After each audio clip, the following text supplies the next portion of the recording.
Hey, this is March 28, 2026, and again, this is what's going inside my brain. And this is my baby biceps, as you can see, and the definition of the shoulder. Yeah, so today it's about the gym. um, so I started going to the gym last April. So I'm about to complete a year. I mean, I could not go to the gym 1 month, February. You know what happened. If you do not, you can check the previous videos. So I've been consistent. Like it's not like I go to the gym here and there. No, at first I started with 3 days, and now I'm going 6 days a week.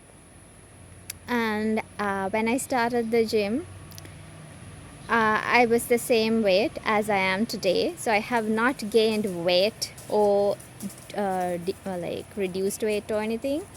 But I've built muscles. As you can see earlier, I did not have these muscles, and I have built strength as well.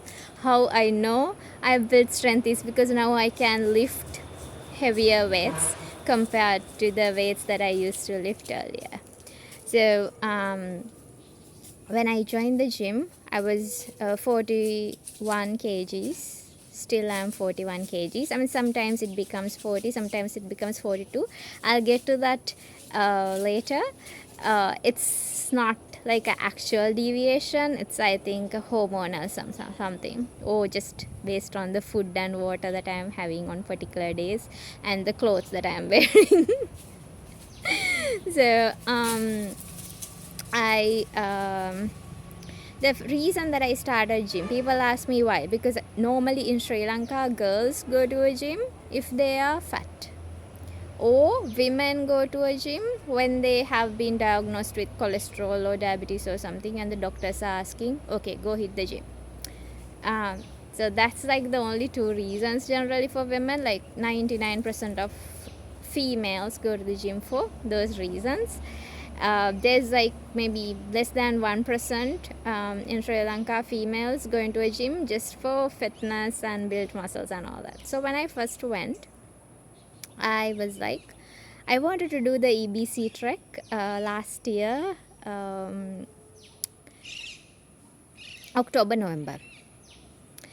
I could not find a travel partner, so I did not go. And when you are searching about the EBC truck, it says you have to have a certain level of physical fitness.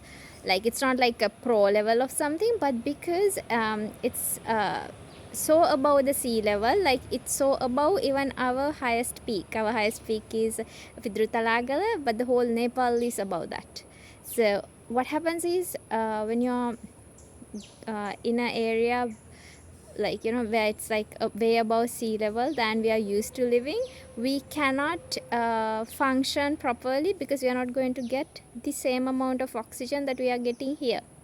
I'm living in an island, right? So we are used to getting so much oxygen. There you will get less oxygen, so your body needs to be so fit, like your heart needs to be so fit, your body needs to be so fit in order to function there. It's not like the terrain is difficult or anything, it's just the environment is so different than what you are used to living in.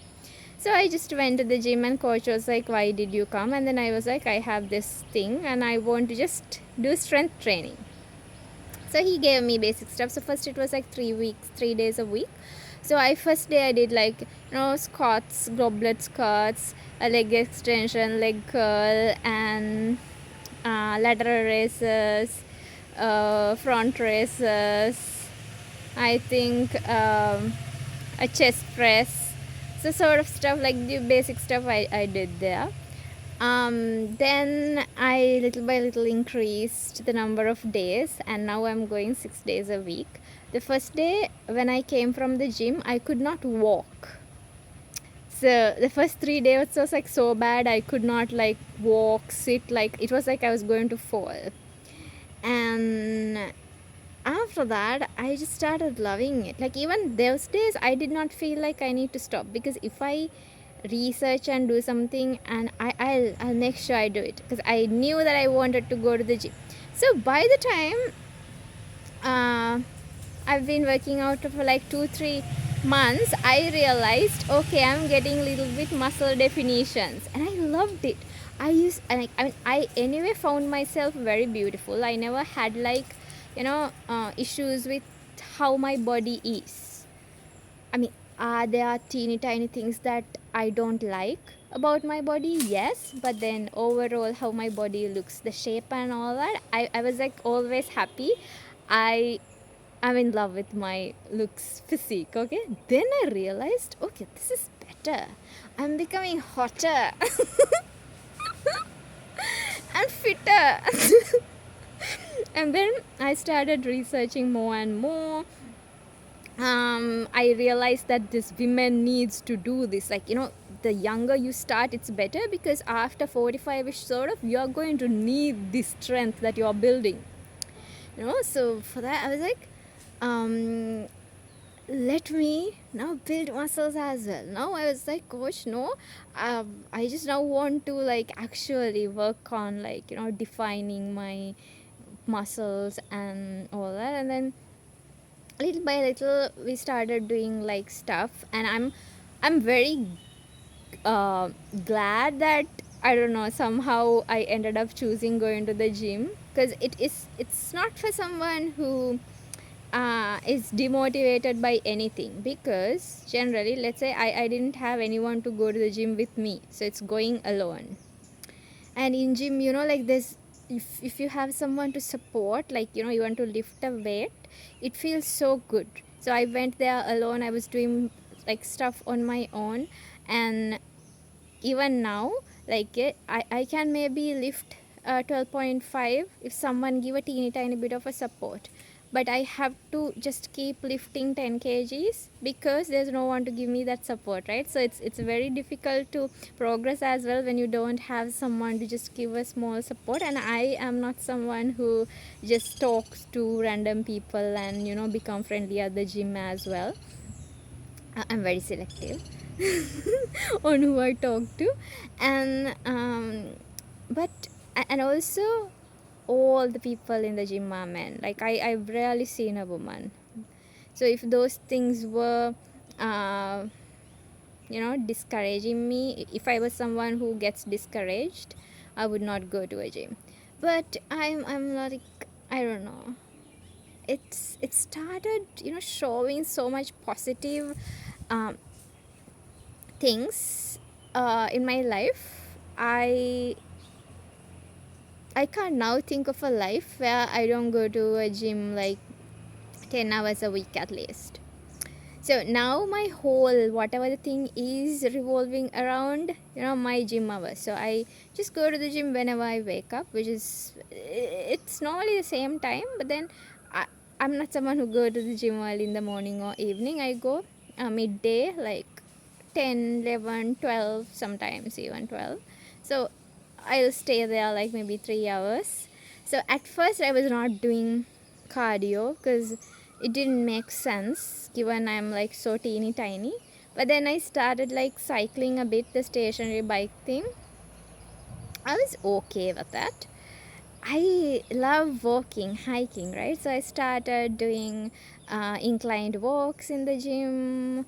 And I realized I get bored in the treadmill. So I just started walking. If I'm going somewhere like maybe a beach or something, like every day I started walking like 2 hours sort of.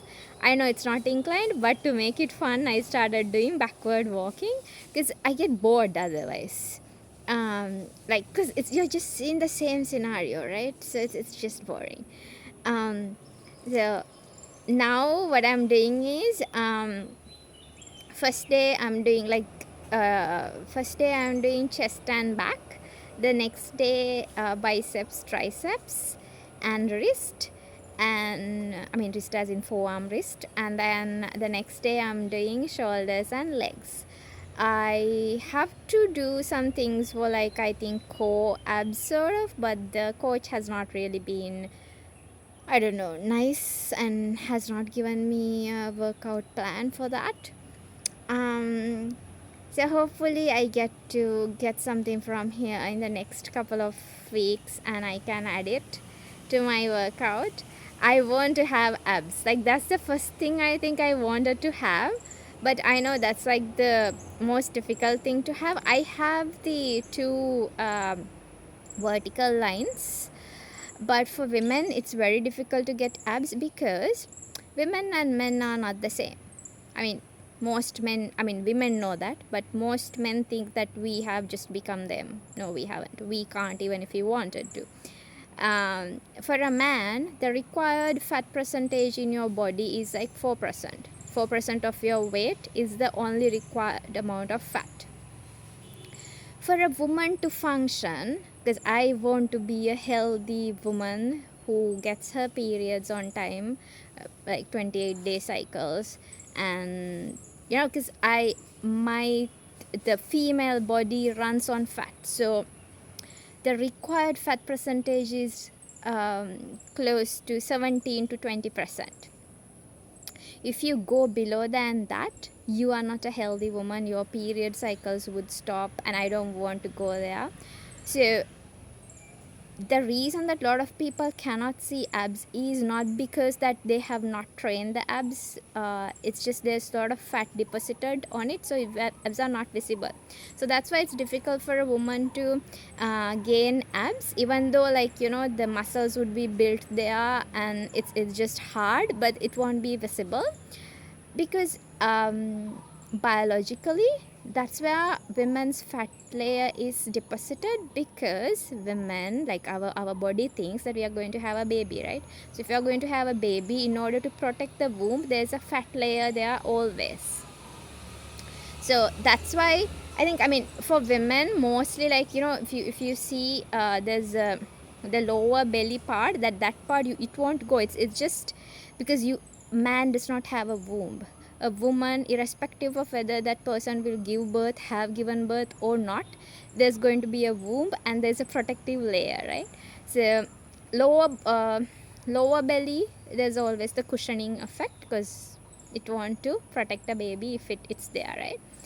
So anyhow, um I'm very glad that I started going to the gym, and I'm seeing a lot of results from my pictures. You guys can see as well, and I'm daily taking pictures, not because I'm going to the gym. I used to take pictures daily anyway. So yeah, I'll make another video about the whole gym thing, and I like to hear your thoughts on your workout schedules and what I can do better. Thank you for connecting.